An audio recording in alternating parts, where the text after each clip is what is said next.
Hello everyone, আসসালামু আলাইকুম। আশা করি আপনারা সকলে ভালো আছেন। আমি সাথে আছি ইসমাইল হোসেন। তো আজকে আমরা দেখেন কোথায় আছি এটা অনেকেই যারা চিনেন তারা কমেন্ট করবেন। আর এটা হচ্ছে জামালপুরের শস্যাবাড়ির স্বপ্ননীল পার্ক। তো এই পার্কটা আসলে জায়গা অনেক ছোট, কিন্তু জায়গা হিসাবে মোটামুটি এখানে অনেকগুলো রাইড আছে এবং সৌন্দর্য কিন্তু অনেক সৌন্দর্য। যারা এই রাইডে আসছেন তারা কিন্তু অবশ্যই বুঝতে পারবেন। আমি যদি আপনাদেরকে দেখাই, এই সাইডে একটা সুইমিং পুল আছে, তাছাড়াও এইখানে বসার মতো ভালো জায়গা আছে। আর মোটামুটি জায়গাটা আমার কাছে ভালো লাগছে, ছোট হলেও কিন্তু বেশ জাঁকজমকভাবে তারা এটা সাজিয়েছে। তো আসেন আমরা মেন একটা টার্গেট দেখাম। এই যে এইখানকার মেন আকর্ষণ হলো এই যে জোড়া কবিতর ঘর। জোড়া কবিতর ঘর বুঝেন?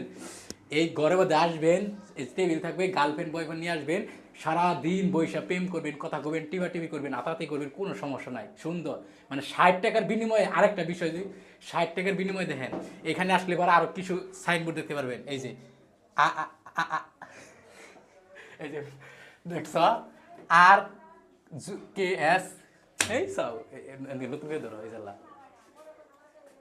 এইখানে আসলে পরে দেখবেন কিছু ডিজাইন আছে, মানে বিভিন্ন ফাঁক থেকে এসে ডিজাইন করে সুন্দর করে, ভালো লাগে। এখানে নাজমুল ভাইয়া ডিজাইন না, অনেক ধরনের ভালোবাসার নাম ও প্রকাশ মানে করছে। এখানে ভালোবাসা প্রকাশ করে দিছে। মানে 60 টাকা দিয়ে টিকিট দিয়ে ঢুইকে এনে 100 টাকার গাড়ি মেরে থেকে গেছে, কি এক অবস্থা বুঝছো? তো